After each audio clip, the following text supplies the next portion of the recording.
Bonjour à tous. Je tenais tout d'abord à remercier les organisateurs et en particulier Catherine Carras de m'avoir donné l'occasion de m'adresser à vous durant cet événement. J'évoquerai à travers ma présentation assez rapidement l'expérience de l'Agence universitaire de la francophonie en Asie-Pacifique et au Vietnam, en particulier depuis maintenant plus de 20 ans. Dans ma première partie, je vous présenterai l'AUF, ce qu'est l'AUF dans le monde et en Asie-Pacifique. Dans un deuxième temps, je vous parlerai plus précisément des formations soutenues par l'AUF dans la région Asie-Pacifique et plus particulièrement au Vietnam. Et dans un dernier point, je reviendrai sur la programmation du français dans ces formations et notamment des cours de fausses techniques universitaires. Donc tout d'abord, l'AUF. L'AUF, c'est l'Agence universitaire de la francophonie. C'est une association d'universités et de centres de recherche. Aujourd'hui, on compte 800 établissements membres à travers le monde, dans 100 pays exactement. Donc l'AUF est présente sur les 5 continents, à travers ses membres et ses 70 implantations, dont 10 bureaux régionaux. Tout comme la chaîne internationale TV5 Monde, l'Agence universitaire de la francophonie est un des 5 opérateurs de la francophonie institutionnelle. Et à ce titre, elle bénéficie des financements des gouvernements francophones. Donc sa mission essentielle consiste à contribuer à la solidarité entre les établissements membres de l'agence et au développement d'un espace scientifique en français. Tout cela, bien sûr, dans le respect de la diversité des cultures et des langues. Pour ce qui est du prochain quadriennal, de la période 2014-2017, l'AUF a choisi d'articuler son activité autour de 4 axes principaux: la formation, la recherche, la gouvernance universitaire et enfin le rayonnement international et la vie associative.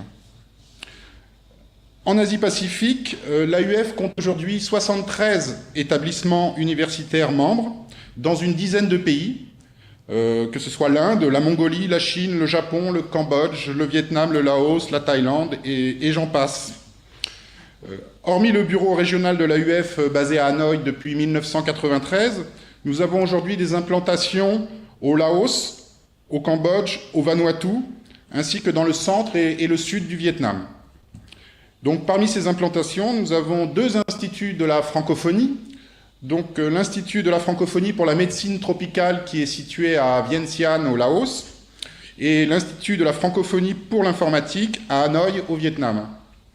Nous avons également, en termes d'implantation, 4 antennes qui dépendent du bureau régional. Donc bien sûr l'antenne de Ho Chi Minh Ville, où je suis, l'antenne de Phnom Penh, celle de Vientiane et celle de Port Vila au Vanuatu. Nous avons également 6 campus numériques francophones, dont celui d'Ho Chi Minh Ville, ainsi que 3 campus numériques francophones partenaires.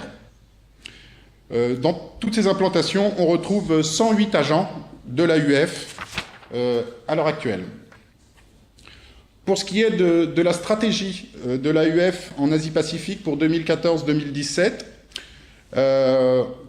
il faut tenir compte tout d'abord de la situation de notre bureau régional. Il se situe au cœur d'une région très très vaste, puisqu'elle et très peuplée, puisqu'elle part de l'Inde jusqu'au Pacifique.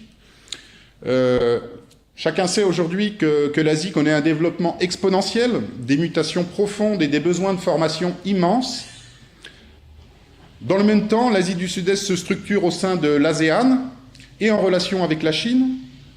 Notre bureau régional doit donc suivre ces changements et évoluer afin que la francophonie s'adapte à ce nouvel environnement.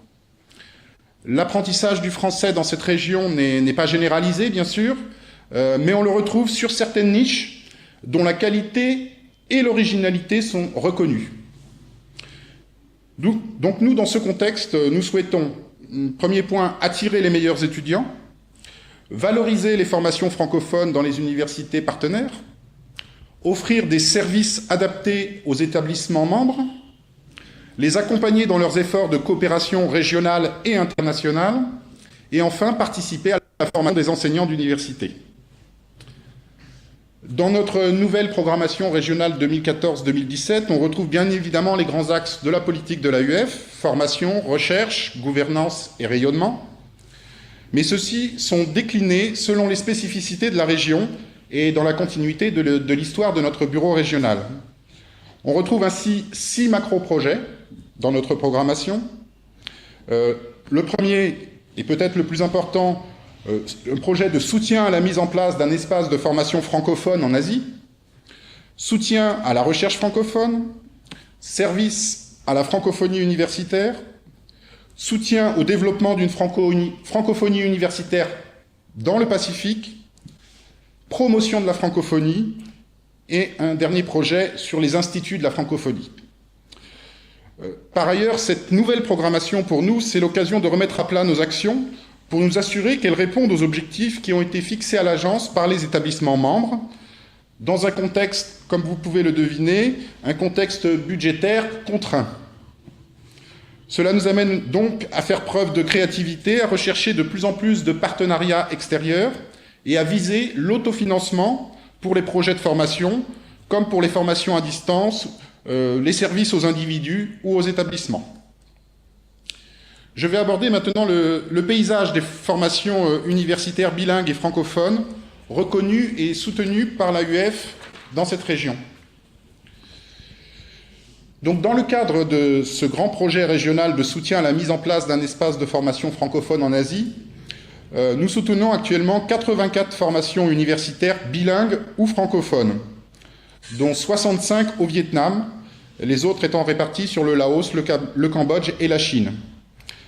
Dans tout domaine de spécialité, je reviendrai sur ce point tout à l'heure.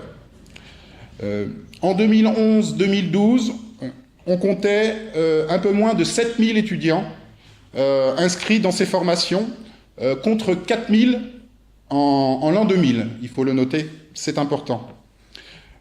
Certaines de ces formations sont double diplômantes, c'est-à-dire qu'elles permettent d'obtenir à la fois le diplôme national ou de l'établissement et un diplôme français ou belge. On retrouve dans ces formations 2 modèles principaux. Une soixantaine de formations universitaires bilingues de premier cycle, sur des cursus allant de 4 à 6 ans, 6 ans pour la médecine par exemple, permettant d'obtenir l'équivalent d'une licence ou d'un Master 1 selon les cas. Et l'autre modèle, c'est le modèle des masters. On compte à l'heure actuelle une vingtaine de masters entièrement francophones dans la région. Nous allons nous intéresser aujourd'hui plus particulièrement au premier modèle, celui des formations universitaires bilingues, où l'apprentissage du français est très important.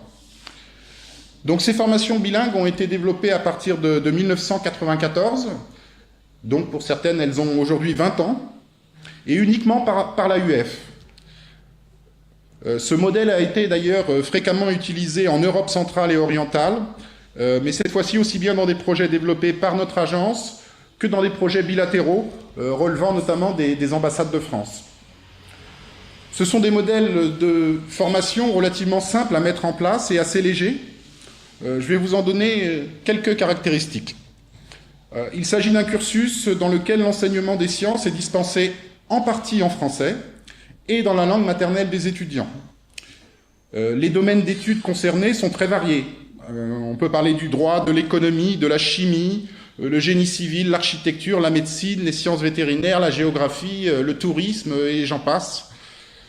De manière générale, un enseignement intensif du français est proposé aux étudiants, débutants pour la plupart pendant les 2 premières années de leur cursus. Puis ensuite, on assiste à une réduction progressive des heures de français général pour laisser place à des heures de FOSS et de FOSS techniques universitaires. Ensuite, généralement à partir de la 3e année du cursus, des cours de sciences en français sont dispensés la plupart du temps par des enseignants locaux, francophones. Enfin, à la fin du cursus, donc, les meilleurs étudiants, des points de vue linguistiques et scientifiques, ils auront été sélectionnés, sont incités à rédiger et soutenir leur mémoire de fin d'études en français devant un jury international. La très grande majorité des enseignements, comme je le disais tout à l'heure, est assurée par des enseignants locaux formés dans des pays francophones au niveau doctorat. Donc ces formations reprennent les programmes des formations locales, mais donnent aux étudiants, en 4, 5 ou 6 ans donc, selon les domaines et établissements, une préparation linguistique et scientifique, et une bonne préparation à la poursuite d'études en francophonie. Les étudiants peuvent entrer dans ces filières quel que soit leur niveau de français, mais l'objectif des cours de français est de les amener au niveau B2 du DELF, à la fin de leur premier cycle, ainsi que de les préparer à une poursuite d'études en master, puis si possible en doctorat, dans un cursus complètement francophone. Il faut noter que pour les formations en droit ou en économie, le recrutement se fait souvent autour de 20 à 30% parmi des élèves qui ont suivi des classes bilingues en français, dans les lycées du Laos, du Cambodge ou du Vietnam. Le programme linguistique est dans ce cas adapté pour ces étudiants, et il arrive parfois que certains arrivent au niveau C1 du DELF, à la fin de leur premier cycle. Le niveau de français, puisqu'on en parle, il est vérifié de manière indépendante, à plusieurs reprises pendant les études, à travers les diplômes du DELF. Les diplômes du DELF qui sont exigés à certaines étapes, je reviendrai là-dessus tout à l'heure. Nous organisons également des tests plus spécifiques, en français de spécialité notamment, à la fin du cursus des étudiants. Les étudiants qui n'arriveraient pas à suivre le rythme en français, qui n'arrivaient pas à atteindre les niveaux exigés, on leur propose de retourner dans la filière vietnamienne classique. C'est un moyen pour nous de maintenir la qualité et la crédibilité de ces formations vis-à-vis notamment des établissements partenaires français ou belges qui souhaitent ensuite les accueillir en master.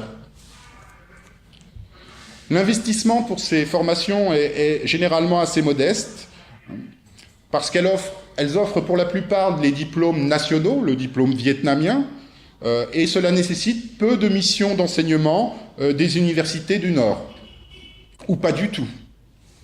Les frais d'inscription dans ces formations sont relativement limités également. En général, ce sont les frais normaux d'inscription à l'université, plus quelques frais supplémentaires pour les heures de français intensifs, les cours de spécialité en français et éventuellement l'encadrement. Par ailleurs, l'AUF soutient ces formations et soutient notamment les étudiants dans le cadre de leur parcours francophone. Elle peut les soutenir sous forme d'allocation d'études pour les étudiants les plus démunis, une prise en charge des frais d'inscription au DELF, des cours spécifiques de préparation au DELF dispensés par des enseignants natifs francophones, c'est-à-dire des enseignants français, belges ou québécois par exemple. L'AUF soutient ces étudiants en leur proposant également un module d'insertion professionnelle à la fin de leur programme. L'AUF soutient également la mise en place d'espaces francophones dans les universités, les espaces francophones qui sont des médiathèques, qui sont des lieux d'accueil pour les clubs francophones des universités. Et l'AUF soutient enfin des activités extrascolaires, comme par exemple, nous avons un concours régional ici qui s'appelle le concours dynamique. Nous organisons chaque année également une université d'été pour les étudiants de la région. Nous organisons également, bien sûr, des activités au moment de la fête de la francophonie. Et enfin, point important, nous proposons aux meilleurs étudiants, à la fin de leur cursus, des allocations de mobilité pour aller faire des masters, le master 2 en général, dans des universités françaises, belges ou canadiennes. Des soutiens sont également accordés directement à la formation. Par exemple, nous mettons à disposition des jurys, un membre de jury international qui vient souvent des universités partenaires en France ou en Belgique. Nous proposons également des mobilités de perfectionnement pour les enseignants locaux, les enseignants de sciences essentiellement. Nous proposons également des formations de formateurs dans la région pour tous ces enseignants. Enfin, nous proposons également des missions d'expertise, d'appui pédagogique, venant en général des universités du Nord, encore une fois. Et enfin, bien sûr, nous assurons la promotion de toutes ces formations auprès du grand public.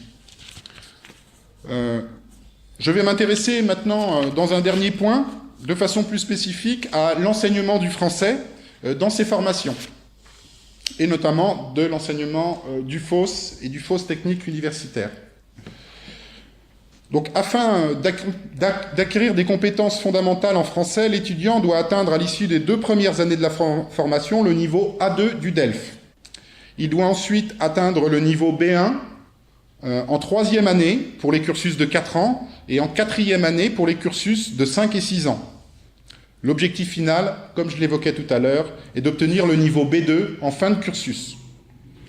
Donc des cours intensifs de français général sont dispensés durant tout le cursus à hauteur d'environ 700 heures pour un cursus de 4 ans et 800 heures pour un cursus de médecine de 6 ans.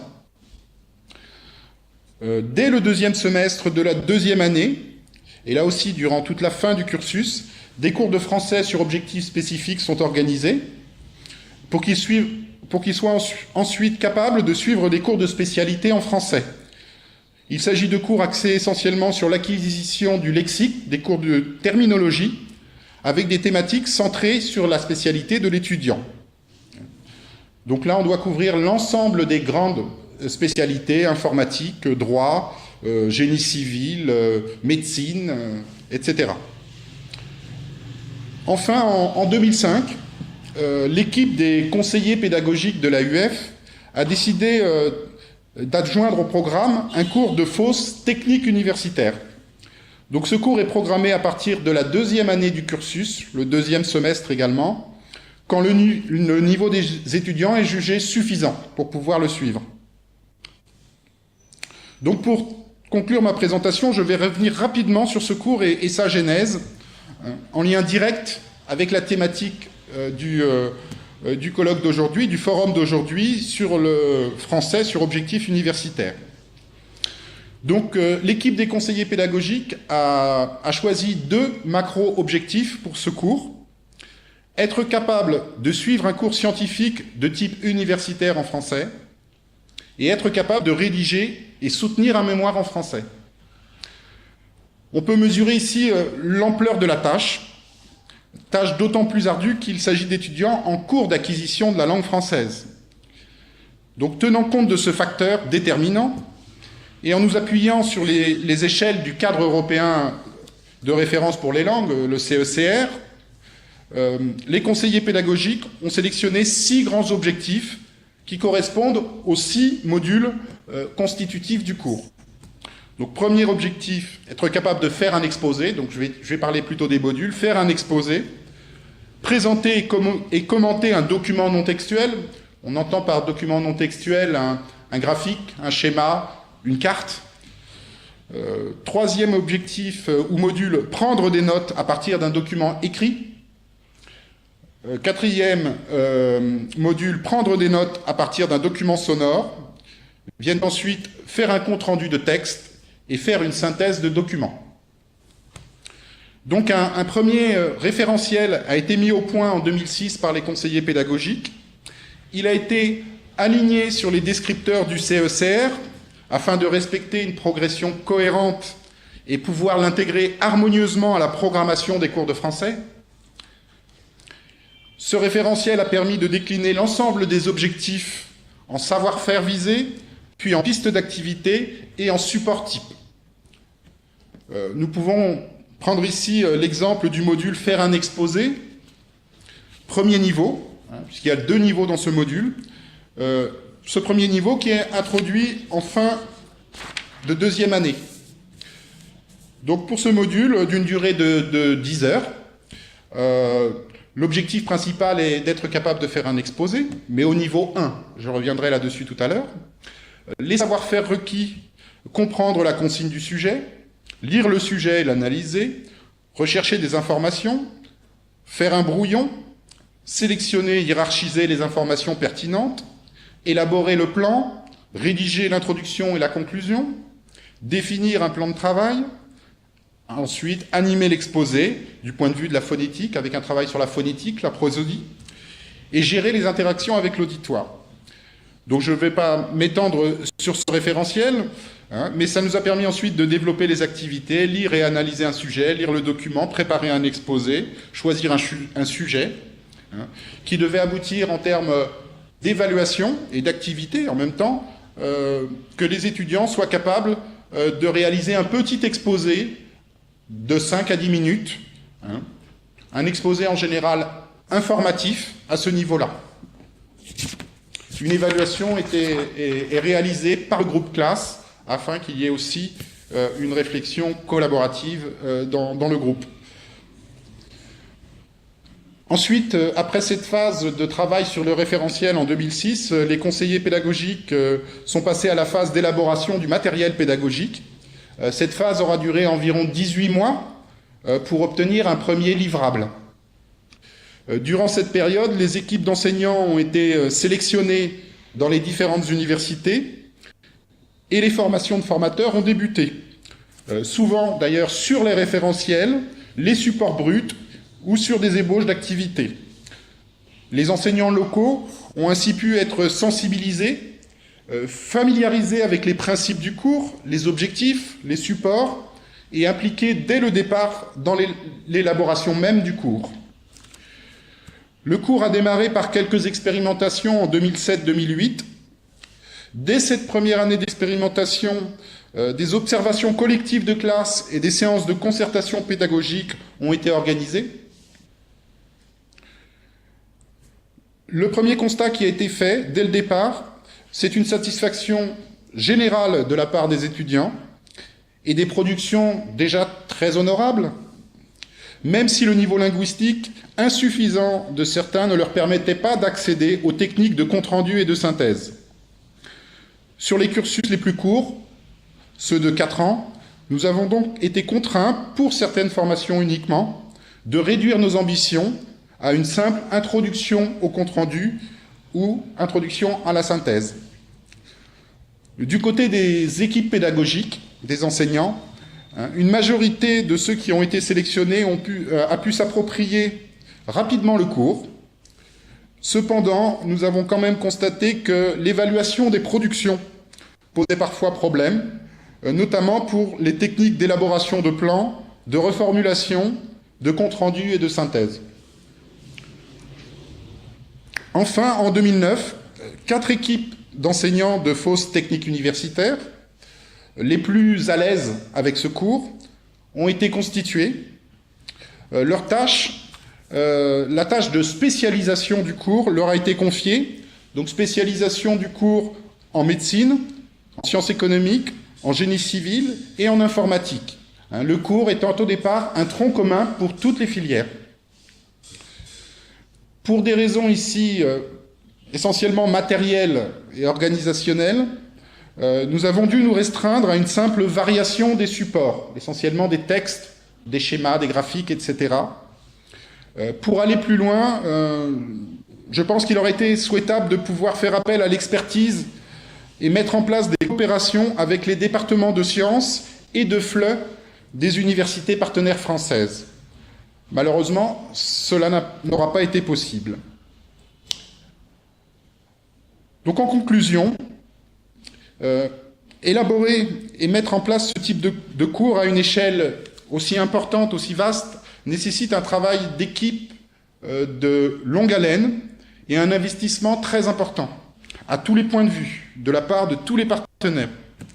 Dans le cas présent, même si le cours fonctionne toujours, le travail de spécialisation n'aura pas pu être achevé.